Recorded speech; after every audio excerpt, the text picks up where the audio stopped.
Hər kəsə salam, mən Əsmər Nadirova. Bu günləri sizlərə Ümumi Tarix kitabından Böyük Moğol Dövləti 16-cı yüzillikdə mövzusunun izahını verəcəm. İzaha keçməmişdən öncə onu qeyd edim ki, dərslərimizə qeydiyyat davam edir. Kimlər istəsə 051 463 13 55 nömrəsi ilə əlaqə saxlayıb ətraflı məlumatlarla tanış ola bilər. Keçək dərsimizə. Böyük Moğol dövlətinin yaranması necə oldu? Böyük Moğol dövləti yarandı. Deməli 1526-cı ildə Panipat döyüşü baş verəcək. Bu döyüşdə Əmir Teymurun nəslindən olan Babur Şah qalib gələcəkdir və Dehli Sultanlığının varlığına son qoyacaq. Tez yadımıza salaq görək Dehli Sultanlığı nə vaxt yarandı? Bəli, uşaqlar 1206-cı ildə yaranan Dehli Sultanlığı indi 1526-cı ildə Panipat döyüşü ilə dağılacaqdır. Dehli Sultanlığının Babur Şah varlığına son qoyub yeni bir Türk dövləti, Böyük Moğol dövlətini yaratdı. Dövlətin ilk paytaxtı hara olacaq? Uşaqlar Aqra şəhər olacaqdır. Babur Şah hakimiyyəti dövründə 1526-dan 1530-cu ilə qədər hakimiyyətdə olub. Şimali Hindistanın əsas hissəsini özünə tabe edəcək. Bir sıra Hind hakimlərini məğlub edib hakimiyyətini gücləndirəcəkdir və Dehli Sultanlığından fərqli siyasət yeridəcək. Nə edəcəkdir? İslam dinini zorla yaymayacaqdır. Can vergisi olan cizyəni isə ləğv edəcək. Deməli, Babur Şah nə etdi? Can vergisi olan cizyəni ləğv etdi. Bir də İslam dinini zorla yaymadı. Və onu da yadımızda saxlayaq ki, Moğol dövləti uşaqlar mərkəzləşmiş dövlət idi. Yəni o dövr üçün mərkəzləşmiş dövləti yaratmaq, belə deyək, hər oğlun işi deyildi, amma bunu Moğol dövləti bacarmışdı. Və imperatorun hakimiyyəti təbii ki də qeyri-məhdud hakimiyyətə malik idi və işğal olunmuş bütün torpaqlar dövlət torpaq fonduna daxil edilirdi. Yəni sərkərdələrə verilmirdi. Dövlət torpaq fonduna daxil edirdi. Babur Şahın Baburnaməsi vardı. Yəni onun da qanunlar toplusu olubdu. Yadımızda saxlayırıq. Sonra gəldi ən qüdrətli dövrünü yaşayacaq kimin vaxtında? Əkbər Şahın vaxtında. Əkbər Şah da 1556-dan 1605-ci ilə qədər hakimiyyətdə olmuşdur və Moğol dövlətinin qızır əsri hesab olunur onun hakimiyyətdə olduğu dövr. Daxili siyasətdə hansı işləri görəcək? Dini dözümlülüyü möhkəmləndirəcək, dini dözümlülük möhkəmlənəcək. Hindlilərlə müsəlmanların hüquq bərabərliyi təmin olacaq.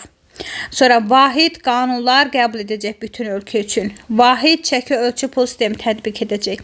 Vergi sistemini nizamlayacaq. Vergi islahatı keçirəcək. Deyəcək ki, əhalidən yığdıqları məhsulun 1/3 vergi kimi alınsın. Və ölkənin mərkəzi əyalətində yaşayanlarsa pulla vergini verməlidir, məhsulla deyil. Bu isə təbii ki, bazar münasibətlərinin inkişafına yaxşı təsir göstərəcək. Vergi yığılması cagirdarlara tapşırılacaqdır. Bunlar isə imperatorun ən etibarlı feodalları idi.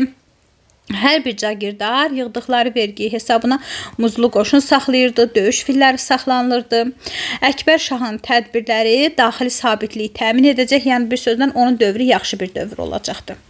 Və Əkbər Şah xarici siyasətdə də işğalçılıq siyasəti həyata keçirib Qucaratı, Benqaliyanı, Kəşmiri işğal edəcəkdir. Şimali Mərkəzi Hindistan, Əfqanistan bir hissəsini özünə tabe edəcəkdir. Və uğurlu xarici siyasət nəticəsində Osmanlı dövləti Səfəvi, Özbək və Portuqaliya dövlətləri ilə yaxşı əlaqələr saxlayacaqdır. Və bir də ki, uşaqlar yadımızda saxlayırıq ki, Əkbər Şahın özü yox, onun varisləri. Əkbər Şahın özü deyil, varisləri uşaqlar bütün Hindistanı vahid halda birləşdiribdir. Bunusa biz dedik ki, Dehlidə kimlə oxşarıq götürürük? Bəli, Əlaəddin Xələcdir. Biz demişdik ki, Əlaəddin Xələc Cənubi Hindistanı tutmuşdu, bütün hakimiyyətini Hindistana yaymışdı. Dehlidə Əlaəddin Xələcdir. Böyük Moğol dövlətində isə Əkbər Şahın varisləridir ki, bütün Hindistanı özünə tabe edəcəkdir.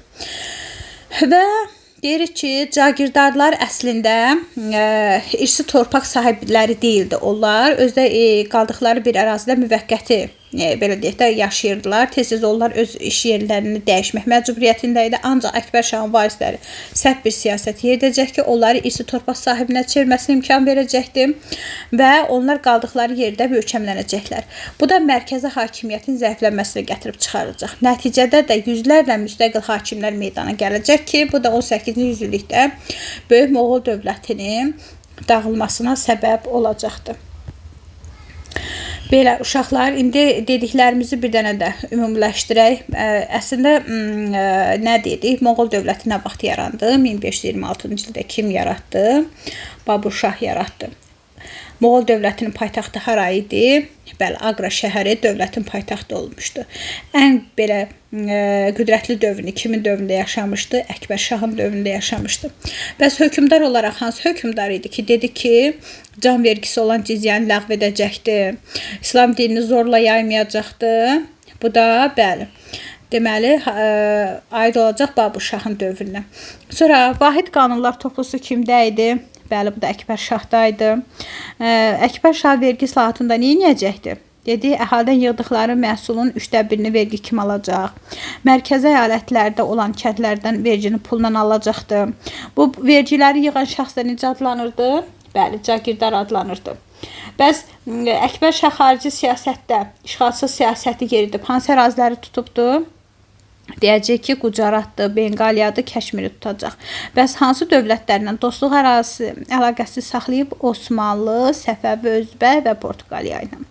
Bəs dedi ki, bütün Hindistanı vahid halda birləşdirən Dehli hökmdarı və Böyük Moğolda kim idi desək, Dehlidə deyəcəyik Əlaəddin Xələc, Böyük Moğol dövlətində isə deyəcəyik ki, Əkbər Şahın varisləri etmişdir. Böyük Moğol dövlətində mövcud olan torpaq mülkiyyət formalarına da toxunaq.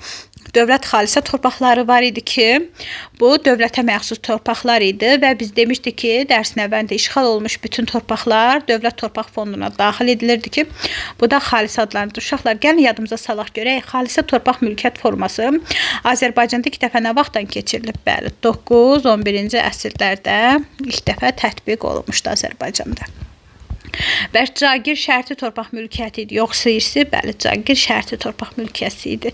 Biz demişdik ki, Cahangir əmimiz müsəlman idi. Özdə cagiri müsəlmanlara veriblər. Diqqətli olun. Cahangir əmimiz müsəlman idi. Onun torpağı şərti torpağı idi.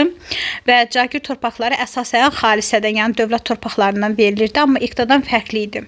Bu, böyük ərazilərə əhatə edirdi.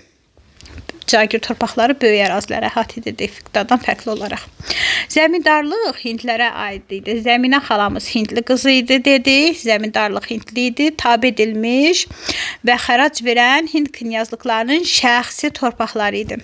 Xərac verən, diqqətli olun, xərac verirdilər. Sonra soyurqal və mülk var idi ki, bunlar kimlərin idi? Sufi şeyxləri, müsəlman ruhanilərin torpaqları idi. Özdə irsən keçirdi. Şəxs də vergidən azad idi, sahibi də.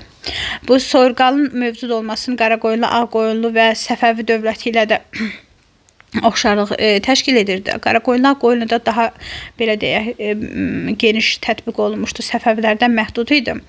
Və biz bilirik ki, soyurqal torpaq mülkiyyəti irsən keçən torpaqlar idi. Ağqoyunlu, Qaraqoyunluda məsəl üçün bunu hərbi xidmət, dövlətə edilən xidmət müqabilində verilirdisə, ancaq Moğol dövlətində xidmətə görə deyil də, yəni sufi şeyxlərə, müsəlman ruhanilərinə verilən torpaq mülkiyyət forması idi. Dərs izahımız bu qədər. Ümid edirəm dərsimiz sizlər üçün faydalı olacaq.